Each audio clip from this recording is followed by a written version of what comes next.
మనందరము ఏమని అనుకుంటామంటే వాక్యము చదువుతాం, దేవుని యొక్క వాక్యాన్ని చదువుతాం, కానీ దేవుని యొక్క వాక్యాన్ని అవలంబించడానికి ప్రయత్నం చేయం. దానికి అనుగుణంగా మన జీవితాన్ని మలుచుకోవడానికి ప్రయత్నం చేయం. చదవడానికి చదువుతాం, వినటానికి వింటాం.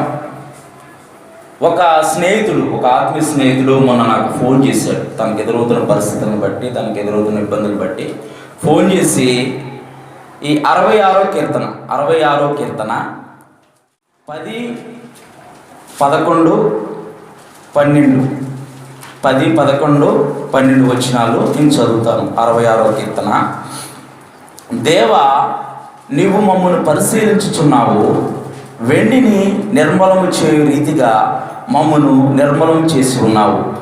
నీవు బందీ గృహములో మమ్మను ఉంచితివి, మా నడుముల మీద గొప్ప భారము పెట్టితివి. నరులు మా నెత్తి మీద ఎక్కినట్లు చేసితివి. మేము నిప్పుల్లోనూ నీళ్ళల్లోనూ పడితిమి. అయినను నీవు సమృద్ధి గల చోటికి మమ్మను రప్పించి ఉన్నావు. ఈ వచనం చదివి దేవుడు మనల్ని ఎందుకు ఇలాగా బాధల్లోకి, కష్టాల్లోకి ఎందుకు నడిపిస్తూ ఉంటాడు? ఉండటానికి ఉంటుంది, తినడానికి ఉంటుంది, కాలం వెళ్ళబూస్తుంది. ఇది వాక్యము కరెక్టేనా అని నన్ను అడిగాడు. నేను అన్నాను, ఒకసారి చదువు అని చెప్పేసి అన్నాను. చదువు అని అంటే, దేవా, నీవు మమ్మల్ని పరిశీలించుచున్నావు. దేవుడు ఏం చేస్తున్నాడంట? పరిశీలిస్తున్నాడు, మనుషుల్ని చూస్తున్నాడు. వారి జీవితాలు ఎలా ఉన్నాయి, వారు ఎలాంటి జీవన విధానాల్లో జీవిస్తున్నారు. ఎందుకనంటే ఆయనే మనల్ని సృజించినవాడు, ఆయనే మనల్ని కన్నవాడు, ఆయనే తన స్వయ రక్తాన్ని ఇచ్చి మనల్ని కొన్నవాడు గనక. దేవా, నీవు మమ్మల్ని పరిశీలించుచున్నావు, వెండిని నిర్మలము చేయు రీతిగా మమ్మను నిర్మలము చేసి ఉన్నావు. నిర్మలము చేయటము, శుద్ధి చేయటము. కంసాలు ఏం చేస్తారంటే బంగారాన్ని కానీ వెండి కానీ దాంట్లో ఉన్న తరుగునంతటిని తీసేస్తాడు. దాన్ని అగ్నిలో వేసి, పుటంలో వేసి కాల్చే కొద్దీ అది శుద్ధి అవుతూ ఉండిద్ది. అలాగే దేవుడు మనల్ని పరిశీలించి మనల్ని చూస్తున్నాడు. ఎందుకు ఆయన చూస్తున్నాడు అంటే మన జీవితాన్ని కట్టడానికే, మన జీవితాన్ని ఆశీర్వదించడానికే, మన బ్రతుకుల్ని బాగు చేయడానికే. చూసి మనము దారి తప్పిపోతే మనల్ని వదిలివేయట్లేదు, మనల్ని చేయి విడిచిపెట్టట్లేదు, నువ్వు నాకు అక్కర్లేదు అని అనట్లేదు. మనము ఆ యొక్క మరణపు అంచుల్లోకి వెళ్ళిపోయినా సరే, ఆ చివరి దశలో ఉన్నా సరే, పాపపు అంచుల్లో మనం వెళ్ళిపోయినా సరే, నా జీవితం ఇక అయిపోయింది, ఎప్పటితో నా జీవితం ముగించబడబోతుంది అని అనుకుంటున్నా సరే, ఒక్క సెకండ్లో ఆయన చెయ్యందించి మనల్ని పైకి లేపుతాడు. దేవుని నామానికి మహిమ కలుగును గాక. వెండిని నిర్మలము చే రీతిగా మమ్మల్ని నిర్మలం చేసి ఉన్నావు. నీవు బందీ గృహంలో మమ్మల్ని ఉంచితివి. బందీ గృహాల్లోకి ఎందుకు వెళ్తాము? ఆపదల్లోకి, కష్టాల్లోకి, వేదంలోకి మనం ఎందుకు వెళ్తాము? మనం తీసుకునే నిర్ణయాలను బట్టి, మనం జీవించే జీవిత విధానాన్ని బట్టి, మనం సరైన నిర్ణయాలు తీసుకోక, దేవుని యొద్ద సరిగా కనిపెట్టక, సరైన నిర్ణయాలు తీసుకోక,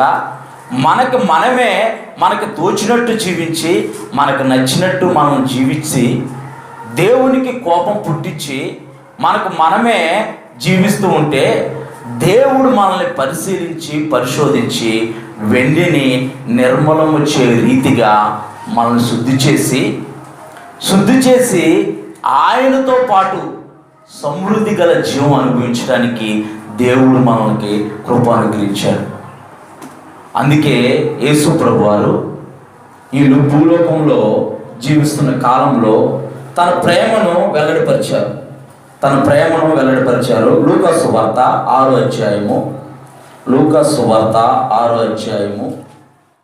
31 నుంచి 38 వరకు అలా తీసి పెట్టుకోండి. లూకాసు వార్త 6వ అధ్యాయము 31 నుంచి 38 వరకు.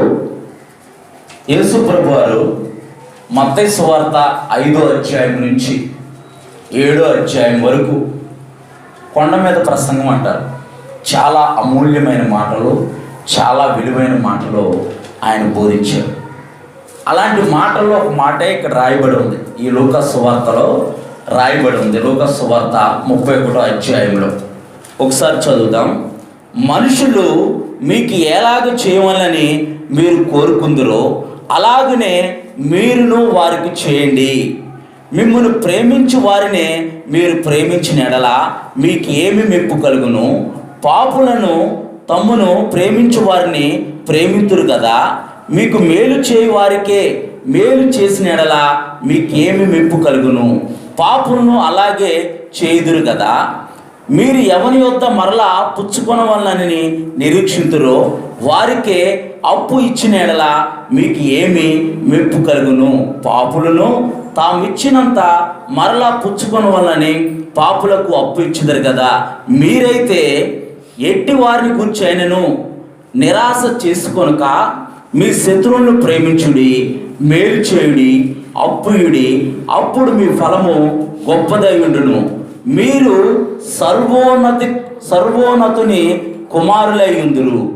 ఆయన కృతజ్ఞత లేని వారి ఎడలను, దుష్టుల ఎడలను ఉపకారై ఉన్నాడు. కాబట్టి మీ తండ్రి కనికరం గలవాడై ఉన్నట్టు మీరును కనికరం గలవారై ఉండి తీర్పు తీర్చకుడి, అప్పుడు మిమ్మల్ని గూర్చి తీర్పు తీర్చబడదు. నేరము మోపకుడి, అప్పుడు మీ మీద నేరము మోపబడదు. క్షమించుడి, అప్పుడు మీరు క్షమింపబడుదురు. ఈడి, అప్పుడు మీకు ఇయ్యబడును. అణచి కుదించి దిగజారునట్లు నిండు కొలతను మనుషులు మీ ఒడిలో కొలుతురు. మీరు ఏ కొలతతో కొలుతురో ఆ కొలతతోనే మీకు మరలా కొలవబడినని చెప్పాను. దీన్ని ఏమంటారంటే బంగారు సూత్రం అంటారు. దీన్ని యేసు ప్రభు వారి నోటి నుంచి వచ్చిన మాటల్ని, ఈ మాటల్ని బంగారు సూత్రం అంటారు. అంత అమూల్యమైన మాటలు. దేవుని యొక్క ప్రేమ ఆయన ఈ లోకానికి వచ్చి మన ఎడల కనబరిచాడు. తోరా ధర్మశాస్త్రం అంటారు, 5 కాండాలు ధర్మశాస్త్రము తోరా అంటారు. ఆది కాండం నుంచి మలాకి వరకు పాత నిబంధన గ్రంథం అంటారు. ఈ పాత నిబంధన గ్రంథము ఛాయారూపం మట్టుకే, నిజ స్వరూపము మత్తయి సువార్త నుంచి ప్రకటన గ్రంథం వరకు. పాత నిబంధన గ్రంథం ఏమని చెబుతుందని అంటే, నిన్ను వలె నీ పొరుగువాడిని ప్రేమింపుము, నీ పొరుగువాడిని ఏది ఆశింపకూడదు. యేసు ప్రభు వారు వచ్చి లోకానికి వచ్చి ఏం చెప్పారని అంటే, నిన్ను వలె నీ పొరుగువాడిని ప్రేమించు, కానీ నీ శత్రువులను కూడా ప్రేమించు. నిన్ను బాధ పెట్టే వారి కొరకు ప్రార్థన చెయ్యి. పాత నిబంధన గ్రంథం ఏం చెబుతుందనంటే, వ్యభిచారం చేయరాదు, నరహత్య చేయరాదు. కొత్త నిబంధన గ్రంథము నిజస్వరూపమైన యేసు ప్రభు ఏం చెప్పారనంటే, ఒక స్త్రీని మోహపు చూపుతో చూస్తే చాలు. పాత నిబంధన గ్రంథము దేవుడిచ్చిన ఆజ్ఞ, వ్యభిచారం చేస్తేనే పాపము, నరహత్య చేస్తే పాపము, ఒకరిని దొంగిలిస్తే పాపము. యేసు ప్రభువారు ఈ భూలోకానికి వచ్చి ఆయన ఏమని చెబుతున్నారంటే, ఒక స్త్రీని కానీ పురుషుని కానీ మోహపు చూపు చూస్తే నీ హృదయంలో నీవు పాపం చేసినట్టు, నీ సహోదరుని మీద నీవు నేరారోపణ చేస్తే నరహత్య చేసినట్టు, నీ సహోదరుని నీవు దోషి అంటే నరహత్య చేసినట్టు, నీ సహోదరుని మీద నెపన వేస్తే నీవు నరహత్య చేసినట్టు, వాడు ఎందుకు పనికిరాడు అని అంటే నీవు నరహత్య చేసినట్టు. నీ హృదయంలో మత్సరము కలిగి ఉంటేనే నీవు దోషి అయినట్టు అని చెప్పేసి ప్రభు చెబుతున్నారు. ఇందాక మనం చదివాం, మనుషుల లోపల నుంచి బయలు వెళ్ళేవి. యేసు ప్రభు వారు స్పష్టంగా చెప్పారు. ఇవన్నీ చాలా విలువైన మాటలు. ఈ మాటల్ని మనం ఆధారం చేసుకొని మన జీవితాన్ని మనం కట్టుకుంటే దేవుని యొక్క నిత్యరాజ్యంలో, ఆయన యొక్క గొర్రెపిల్ల వివాహ మహోత్సవంలో మనము కూడా పాలిభాగస్తులై ఉంటాం. యేసు ప్రభు వారు ఈ లోకంలో జీవిస్తున్న కాలంలో చెప్పిన అమూల్యమైన మాటలు. దేవుని ప్రేమ ప్రేమ ప్రేమ అంటూ ఉంటాం. అసలు ప్రేమ అంటే ఏంటి? ప్రేమ అనే పదానికి నిర్వచనం ఏమిటి? మన తల్లిదండ్రులను మనం ప్రేమిస్తాం, మన తల్లిని మనం ప్రేమిస్తాం, ఇంట్లో ఉన్న కుక్క పిల్లను కూడా ప్రేమిస్తాం. అది ఇది ఒకటే ప్రేమ? అది ఇది ఒకటే ప్రేమ కాదు. ఇంగ్లీష్లో లవ్ అని రాసి ఉండిద్ది, తెలుగులో ప్రేమ అని రాసి ఉండిద్ది. కానీ పరిశుద్ధ గ్రంథమైన బైబిల్లో, పాత నిబంధన గ్రంథంలో వారి వారి సందర్భాలకు అనుగుణంగా ఆ పదాన్ని నిర్వచించారు, ఆ పదాన్ని వారు రాసి పెట్టారు. ఒకసారి చూద్దాం. ఈ పాత నిబంధన గ్రంథం ఏమనంటుందంటే, నిన్ను వలే నీ పొరుగు వారిని ప్రేమించుము అని అంటుంది. హెబ్రీ యొక్క భాషని తీసుకొని, హెబ్రీ భాషను ఆధారం చేసుకొని రాయబడి ఉంది పాత నిబంధన గ్రంథము. హెబ్రీ భాషలో ప్రేమ అనడానికి ఆహ్వా అంటారు. నిన్ను వలే నీ పొరుగు వారిని ప్రేమించుము. ప్రేమను వ్యక్తపరచడానికి వారు వాడిన ప్రధానం ఏంటంటే ఆహ్వా అంటారు. ఇంకోటి ఏంటంటే, అదే యేసు ప్రభువారు దాన్ని ఆధారం చేసుకొని అరమిక్ భాషలో చెప్పిన పదాన్ని, ప్రేమ అనే పదాన్ని నిర్వచనం ఏంటంటే రక్మ. అయితే ఈ యేసు ప్రభువారి శిష్యులు ఈ మత్తయి సువార్త నుంచి ప్రకటన గ్రంథం వరకు రాశారు. వారు ప్రకటన గ్రంథం వరకు వారు రాసినప్పుడు వారు ఏమని రాశారంటే అగాపే అని రాశారు. ఒకటి హెబ్రీ భాష ఆధారంగా పాత నిబంధన గ్రంథంలో రాయబడిన వారు ప్రేమకి ఆధారం చేసుకొని నిర్వచనానికి అర్థం చెప్పిన వాక్యం ఏంటంటే ఆహ్వా. యేసు ప్రభు వారు ఆధారం చేసుకొని చెప్పిన వాడంటే రక్మ. శిష్యులు రాశారు, వారు దేన్ని ఆధారం చేసుకొని దేవుని యొక్క ప్రేమను నిర్వచించారంటే అగాపే అని అంటే తండ్రి ప్రేమ, వెలకట్టలేని ప్రేమ. ఎందుకని వారు అలా నిర్వచించారు? వారు ఎందుకని అగాపే అని రాశారంటే, యేసు ప్రభు వారు ఈ భూలోకంలో జీవించినంత కాలము అణగార్చబడిన వారు, బాధలతో ఉన్నవారు, కష్టాలతో ఉన్నవారు, వారిని ప్రేమించి చూపించారు యేసు ప్రభు వారు. మన పూర్వీకులు ఈ యొక్క భారతదేశానికి వచ్చినప్పుడు మదర్ తెరీసా, మనందరికీ తెలుసు మదర్ తెరీసా, ఆమె వేరే దేశం నుంచి ఈ భారతదేశానికి వచ్చి కుష్ఠరోగుల మధ్య పరిచర్య చేసింది. ఆమె మనల్ని వెళ్ళి దేవుడు ఏమైనా కుష్ఠరోగుల మధ్య పరిచర్య చేయమని అన్నాడా? చేయమంటే చెయ్యాలి, తప్పదు. కానీ ఆమె వేరే దేశస్తురాలు అయ్యుండి కూడా ఆమె ఈ యొక్క భారతదేశానికి వచ్చి కుష్ఠరోగుల మధ్య ఆమె పరిచర్య చేసి వారి గాయాలంట, ఆ గాయాలు, కుష్ఠరోగుల యొక్క గాయాల నుంచి చీము నెత్తులు కారుతూ ఉండేది. చీము నెత్తులు కారుతూ ఉంటుంటే ఒకవేళ దూదితో కనుక ఇలా తుడిస్తే వాళ్ళకి నొప్పి వచ్చిందని చెప్పేసానని నోటితో లాగేదంట. అంత త్యాగశీలి. అలాంటి ఆమె మీద కూడా ఇప్పుడు బురద జరుగుతున్నారు. దేవుని యొక్క ప్రేమను వెల్లడిపరిచిన వారి మీద కూడా బురద జల్లేవారిగా ఉన్నారు మన భారతదేశంలో ఉన్నవారు.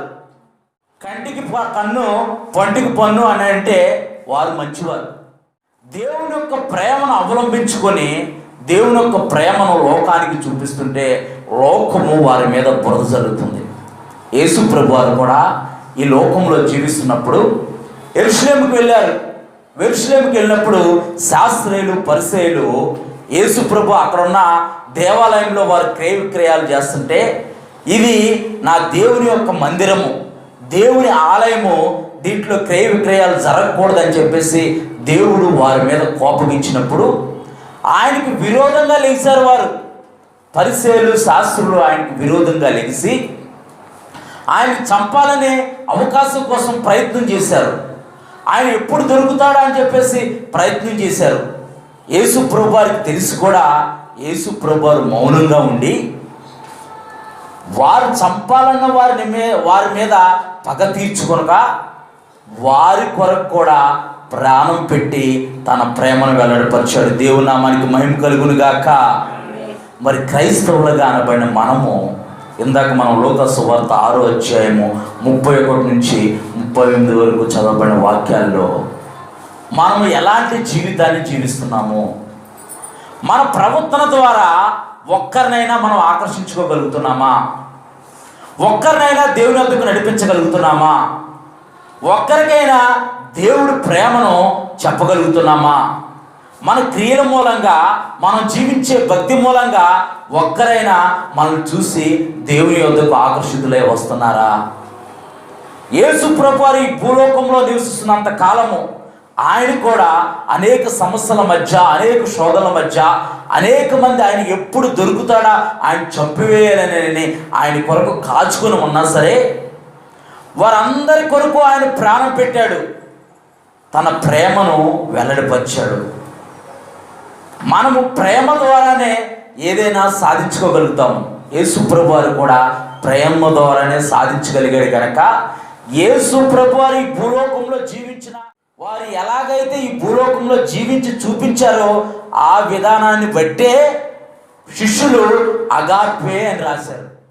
అంటే ఒక క్రమము, ఒక మాదిరి ఆయన చూపించాడు. మరి మనము మాదిరికరంగా మనం జీవిస్తున్నామా? మనము మాదిరికరంగా జీవిస్తే కనుక ఆయన బల మంచి దాసుడు అని అంటాడు. మనం మాదిరికరంగా జీవించకపోతే ఆయన మరలా మనకు ఒక అవకాశం ఇస్తున్నాడు. అందుకే ఈ ఉదయకాల సమయంలో ఆయన మనతో మాట్లాడుతున్నాడు. ఆయన ఇచ్చిన అవకాశాన్ని మనము దుర్వినియోగపరచుకోకూడదు. నిన్న మధ్యకాల సమయంలో మన రవితీశ గారు నేను కలిసి తాడిపల్లి ప్రాంతంలో ఒక కుటుంబాన్ని దర్శించడానికి వెళ్ళాం. దర్శించడానికి వెళ్తే ఆ కుటుంబంలో ఆ యొక్క భార్యాభర్తలు ఇద్దరు ఉన్నారు, కుమార్తె కుమారుడు. భర్త భార్య ఎప్పుడో రక్షణ తీసుకున్నారు. భర్త రక్షణ తీసుకొని కూడా మళ్ళీ లోకం వైపు వెళ్ళటం మొదలుపెట్టాడు, లోకంలో జీవించడం మొదలుపెట్టాడు. చూసిన వారందరూ ఏమంటున్నారు అని అంటే, నువ్వు దేవుణ్ణి ఎరిగావు కదా, దేవుణ్ణి తెలుసుకున్నావు కదా, ఎందుకని ఎలా అయిపోయావు అని అంటే, మనందరికీ ఒకడు బాగా దొరుకుతాడండి. ఆ సైతాన్ బాగా దొరుకుతూ ఉంటాడు మనందరికీ. ప్రతిదానికి మనం ఏమంటామనంటే, వాడే చేశాడండి, వాడే ఏదో చేశాడు నన్ను. నీవు స్థానం ఇవ్వకుండా, నీవు వాడిని పిలవకుండా, నీ హృదయంలో మొదట స్థానం ఇచ్చేదే నీవు. శోధన సహించిన వాడు ధన్యుడు అని చెప్పేసి పరిశుద్ధ గ్రంథమైన బైబిల్ చెబుతుంది. మరి శోధన నువ్వు జయించేవాడిగా ఉండాలా, లేకపోతే ఆ శోధనకు మరులు కలుపుబడి మళ్ళీ పాపంలోకి వెళ్ళేవాడిగా ఉంటావా? అవకాశం ఇచ్చేదే మనం. అవకాశం మనం ఇచ్చి దేవుని ఎదుట కానీ, దైవ సేవకులు ఎదుట కానీ, వాడే చేశాడంటే వాడు నాకు నిద్ర పట్టనివ్వట్లేదు, నన్ను నెమ్మదిగా ఉంచనివ్వట్లేదు. మనము యథార్థంగా భక్తిగా మనం జీవించాలని మనకు మనం అనుకొని మనం అన్వయించుకోవాలి కదా. మనం జీవించడం నేర్చుకోవాలి కదా. మనం నేర్చుకుంటేనే మనల్ని చూసి మన పిల్లలు నేర్చుకుంటారు. మన కుటుంబాన్ని చూసి చుట్టుపక్కల ఉన్నవారు నేర్చుకుంటారు. మన కుటుంబాన్ని, మన చుట్టుపక్కల ఉన్నవారిని అందరినీ చూసి లోకము నేర్చుకుంటుంది. రక్షణ తీసుకున్నంత మాత్రాన, బాప్టిజం తీసుకున్నంత మాత్రాన, ఆదివారం దేవుని యొక్క మందిరానికి వచ్చినంత మాత్రాన, ఆయన బలలో పాలుభాగస్తులైనంత మాత్రాన దేవుని యొక్క నిత్య రాజ్యానికి మనం వెళ్ళం. బైబిల్ రూఢిగా కటాఖండితిగా చెబుతుంది. యేసు ప్రభువు వారు భూలోకంలో ఉంటున్న కాలంలో శాస్త్రులు పరిసయ్యులు ఆయన దగ్గరకు వచ్చి ఆయన అడుగుతున్నారు. ఏమని అడుగుతున్నారంటే, ఆజ్ఞలన్నింటిలో ప్రథమమైన ఆజ్ఞ ఏదయ్యా అని అంటే, నీ దేవుడైన యెహోవాను నీవు ప్రేమించడమే అని. వెంటనే నిన్ను వలె నీ పొరుగువాడిని ప్రేమించు. దేవుని ఒక్కడనే ప్రేమిస్తే సరిపోదు. నేను గంటలు ప్రార్థన చేస్తాను, గంటలు బైబిల్ చదువుతాను, కానీ పొరుగువాడు అంటే నాకు పడదు, మా బంధువులంటే నాకు పడదు, నా స్నేహితులంటే నాకు పడదు, నాకన్నా ఎవరైనా అభివృద్ధి చెందుతున్నారంటే నాకు అస్సలు గిట్టదు. అది దేవుని గుణగణాలు కాదు, దేవుని లక్షణాలు కాదు, దేవుని ప్రేమ అసలే కాదు. ఒక పాత్రలో ఏదైనా మన పాలు కాసుకునే పాత్రలో మళ్ళీ పాలు పోయాలంటే, మళ్ళీ పాలు వేడి చేయాలంటే దాన్ని శుభ్రంగా కడగాలి, శుభ్రంగా తోమాలి. ఆ పాతది ఏదైనా సరే ఉన్నా సరే మళ్ళీ వేడి చేసినప్పుడు ఆ పాలు విరిగిపోతాయి. మరి మన హృదయాన్ని శుభ్రంగా ఆయన వాక్యం చేత ఉదక స్థానంతో మనం కడుక్కుంటేనే కదా ఆయన మనలో వచ్చి నివసించేది. విన్నమట్టు వారే విని విడిచిపెడితే ప్రయోజనం ఏంటి? దేవుని జనాంగమా, మనకు ఈ లోకము శాశ్వతం కాదు. ఈ లోకంలో మనం ఎల్లకాలము జీవించము, కానీ ఆయన వచ్చుచున్నవాడు త్వరగా వచ్చుచున్నాడు గనక మనం వధువు సంఘంగా మనం సిద్ధపడి ఆయన్ని ఎదుర్కోవాలి. ఆయన ఎదుట మనం నిలబడాలంటే ఆయన రూపము, ఆయన స్వరూపము మనలో ఉండాలి కదా. ఆయన స్వరూపము, ఆయన గుణగణాలు మనలో లేకుండా మనం ఆయన ఎట్లా ఎదుర్కోగలుగుతాం? ఆయన ముందు నిలబడే అర్హతైనా మనకు ఉండాలి కదా. అందుకే యేసు ప్రభువారు ఈ లోకంలో జీవిస్తున్న కాలంలో నీ దేవుడైన యెహోవాను నువ్వు ప్రేమింపవలను, నిన్ను వలె నీ పొరుగువాడిని ప్రేమింపవలను. ఒక నాణ్యానికి ఒకవైపున బొమ్మ, ఒకవైపున బొరుసు ఉంటాయి. ఈ రెండు ఆజ్ఞలు కూడా అలాంటిదే. ఒకటి తీసేసి ఒకటి పెట్టలేము, ఒకటి తీసి ఇంకోటి పెట్టలేము. దేవుణ్ణి ఎంతగా మనం ప్రేమిస్తున్నామో అది కార్యాచరణలో చూపించటమే నిన్ను వలె నీ పొరుగువారిని ప్రేమించటము, నీ సహోదరుని ప్రేమించటము, నీకు కలిగి ఉన్న దాంట్లో నువ్వు ఎదుటివాడికి సహాయం చేయటము, నీ దగ్గరకు సహాయం అని వచ్చిన వారిని నువ్వు చేర్చుకోవటము, ఆదరించటము. పలానా పరిస్థితుల్లో పలానా వాళ్ళకి ఇలా జరిగిందని మనకు తెలియగానే మనం వెంటనే రియాక్ట్ అవటం. మనకెందుకులే, మన దగ్గరకు రాలేదు కదా, వాళ్ళు మన దగ్గరకు రాలేదు, మనకు అవసరం లేదని అనుకుంటాం. అది దేవుని లక్షణం కాదు. ఒకవేళ దేవుడు నాకెందుకులే అని అనుకుంటే మనం ఎక్కడుండేవారము? నాకేంటి పని అని అనుకుంటే మనం ఎక్కడుండేవారము? నాకేం అవసరం అని అనుకుంటే మనం ఎక్కడుండేవారము? ఆయన మన ఎందుకు కనికరం చూపించాడు, మన ఎందుకు జాలి చూపించాడు. ఆయన కనికరం గల దేవుడు, జాలి గల దేవుడు, దయా హృదయం కలిగిన దేవుడు కనుక ఆ దేవుణ్ణి మన హృదయంలో నివసిస్తున్నాడు కనుక మనము కూడా ఆయన పోలిక చొప్పున ఆయన స్వరూపంలోకి మనం మార్చబడాలి. పరిశుద్ధ గ్రంథమైన బైబిల్ మత్తయి సువార్త నుండి ప్రకటన గ్రంథం వరకు అదే చెబుతుంది.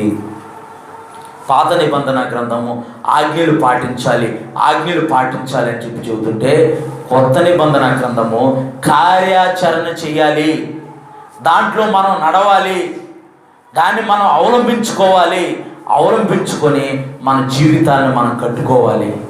యేసు ప్రభువారు కూడా ఆయన దేవుడై ఉండి తనను తాను తగ్గించుకొని ఈ లోకానికి వచ్చి మానవ రూపిగా ఆయన దేవుడి యొక్క ప్రేమను వెల్లడిపరిచి ఈ లోకంలో 33.5 సంవత్సరాలు జీవించి ఆయన అపహాసం చేసిన వారిని, ఆయన హేళన చేసిన వారిని, ఆయన చంపాలనుకున్న వారు అందరి కొరకు ఆయన తన రక్తాన్ని కార్చి ఈ లోకానికి మానవాళికి పాప విమోచన కలిగించి ఆయన మరణ పునరుద్ధానం ద్వారా ఆయన యొక్క ప్రేమను వెల్లడిపరిచాడు.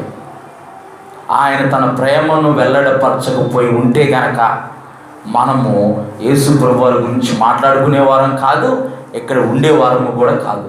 అందుకే పరిశుద్ధ అపోస్తలుడైన పౌలు ఒక మాట అంటున్నాడు.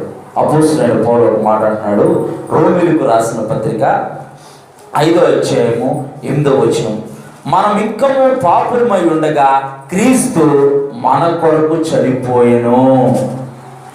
ప్రియమైన కాలనీ వాసులారా, అపరాధముల చేత, పాపముల చేత దేవునికి విరోధంగా, దేవునికి నచ్చని స్థితిలో మనం ఉంటే లోకరక్షకుడైన యేసు ప్రభువారు ఈ లోకాన్ని ప్రేమించి, మానవాళ్ళని ప్రేమించి, మానవాళ్ళంతటి కొరకు ఆయన ప్రాణం పెట్టాడట. ఆయన ప్రాణం పెట్టిన ఆయన విమోచన కలగజేసిన ఆయన మళ్ళీ మన కొరకు త్వరగా రాబోతున్నాడు. అందుకే యోహాను భక్తుడు అంటాడు, మనము ఆయన ప్రేమను ఎరిగి ఉన్నాం కనుక, మనము ఆయన ప్రేమను మనందరము పొందుకున్నాం కనుక మనము ఒకరినొకడు ప్రేమింప బద్ధులమై ఉన్నాము. 1 యోహానుకు రాసిన పత్రిక 4వ అధ్యాయము 11వ వచనము. 1 యోహానుకు రాసిన పత్రిక 4వ అధ్యాయము 11వ వచనము. మనం ఒకరినొకరు ప్రేమింప బద్ధులమై ఉన్నాము. అందుకే లూకా సువార్తలో రాయబడినట్టుగా మనకు సహాయం చేసే వారికి సహాయం చేస్తే ఏమి లాభము? యేసు ప్రభువారు చేసిన అద్భుత కార్యాలు, ఆశ్చర్య కార్యాలను బట్టి ఎవరైనా వెల చెల్లించగలిగారా యేసు ప్రభువారికి? ఎవరు కూడా వెల చెల్లించలేకపోయారు. మనం మానవరీత్యా మనం ఏమనుకుంటున్నామంటే, మనం ఈ సహాయం చేశాం కనుక మనకు కూడా ఏమైనా చేస్తారా, మనకు కూడా ఎప్పుడైనా అవసరం వస్తే వాళ్ళు చేస్తారా, ఒకరు చేయకపోతే మనం 10 మందికి చూద్దాం, నేను పలానప్పుడు పలానా స్థితిలో ఇలా ఉంటే నేను సహాయం చేశాను, ఇప్పుడు నన్ను కన్నెత్తి కూడా చూడట్లేదు, నేను ఫోన్ చేసినా సరే లిఫ్ట్ చేయట్లేదు. సహాయం చేసే కరెక్టే, బాధ ఉంటుంది, కాదంటలేదు, బాధ ఉంటుంది. నేను కూడా అనేక సార్లు అలాంటి పరిస్థితులు కూడా వెళ్ళాను. కానీ మనం నేరారోపణ తీర్పు తెచ్చేవారిగా మనం ఉండకూడదు. పరిశుద్ధ గ్రంథమైన బైబిల్ చెబుతుంది, ఒక కుడి చేతితో ఇస్తే కనుక ఎడం చేతితో తెలియకూడదు. మనం చేసే సహాయము మళ్ళీ మనం కృతజ్ఞత ఆశించకూడదు. కృతజ్ఞత కలిగి ఉంటారా కలిగి ఉండరా అన్నది ఆ ఎదుటి వ్యక్తి యొక్క వ్యక్తిత్వాన్ని బట్టి ఉంటుంది. కృతజ్ఞత కలిగి ఉన్నాడా మరింతగా దీవించబడతాడు. మనం గుర్తుపెట్టుకోవాలి ఈ మాట. మనకి ఎవరైనా సహాయం చేశారనుకోండి, మనం కృతజ్ఞత కలిగి ఉన్నామనుకో, మనం మరింతగా దీవించబడతాం. అందుకే మీరు మనుషుల్ని ఏ కొలతతో అయితే కొలుస్తారో, మనుషుల్ని అని ఎందుకు అన్నానంటే, ప్రతి మనిషి దేవుని యొక్క పోలిక, దేవుని యొక్క స్వరూపము. దేవుడికి చేయమని దేవుడు అంటలా, నాకు చేయండి నాకు ఇవ్వండి అని అంటలా. మీరు మనుషులకు చేయండి, మీ సహోదరులకు చేయండి, మీ ఇరుగు పొరుగు వారికి చేయండి. ఒకరినొకరు ప్రేమించుకొని దేవుని యొక్క రాజ్యాన్ని కట్టండి. దేవుని యొక్క రాజ్యాన్ని మీరు కడితే, ఆ రాజ్యము స్థాపించడానికి నేను రాబోతున్నాను, ఆ రాజ్యాన్ని ఏలటానికి మిమ్మల్ని అందరినీ నేను ఆ రాజ్యం మీద అధికారులుగా నియమిస్తానని యేసు ప్రభువు చెప్పారు. ఆయన యొక్క నిత్య రాజ్యంలో మనమందరం ఉండి ఆ రాజ్యాన్ని మనము పరిపాలించే వారిగా ఉండాలని పరిశుద్ధాత్మ దేవుడు అటువంటి కృప మనందరికీ దయచేయునుగాక. దేవుని యొక్క మాటలను బట్టి దేవాది దేవునికి కృతజ్ఞతాస్తుతులు చెల్లిస్తూ ఒక్క నిమిషము మనం ప్రార్థన చేద్దాం. ఒక్క నిమిషము. అవును తండ్రి, ఇప్పటి వరకు నేను ఎలాగ జీవిస్తున్నానో మీరు ఎరిగి ఉన్నారు నాయన. నేను ఎలాంటి భక్తి చేస్తున్నాను, ఎలాంటి వ్యక్తిత్వం కలిగి ఉన్నాను, ఎలాంటి ప్రేమను కలిగి ఉన్నాను మీరు చూస్తున్నారు ప్రభా. ఈ యొక్క ఉదయకాల సమయంలో నీ వాక్కు ద్వారా మా అందరితో మీరు మాట్లాడారు ప్రభా.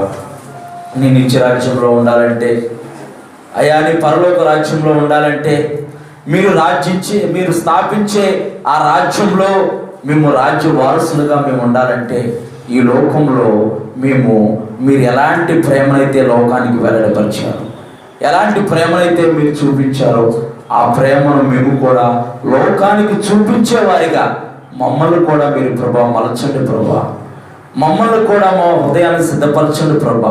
మాలో ఇంకా ఏదైనా నీకు నచ్చని అయా కార్యాలు ఉంటే, నీకు నచ్చని స్థితి ఉంటే, నీకు నచ్చని పరిస్థితి ఉంటే దాన్ని ఇప్పుడే మమ్మల్ని తొలగించి నీ పరిశుద్ధ రక్తం ద్వారా మమ్మల్ని శుద్ధి చేసి నీ స్వరూపము నీ పోలిక మేము ధరించుకొని నీ రాజ్యము కట్టేవారిగా, నీ రాజ్య వ్యాప్తి కొరకు పనిచేసేవారిగా మమ్మల్ని అందరినీ మీరు మార్చమని యేసు ప్రభువారి పరిశుద్ధ నామమున ప్రార్థించి పొందుకొని ఉన్నాం పరమ తండ్రి. ఆమేన్. దేవుని నామానికి మహిమ కలుగును గాక. మీ అందరికీ మరొకసారి యేసు ప్రభువారి పరిశుద్ధ నామమున వందనాలు చెల్లిస్తున్నాను.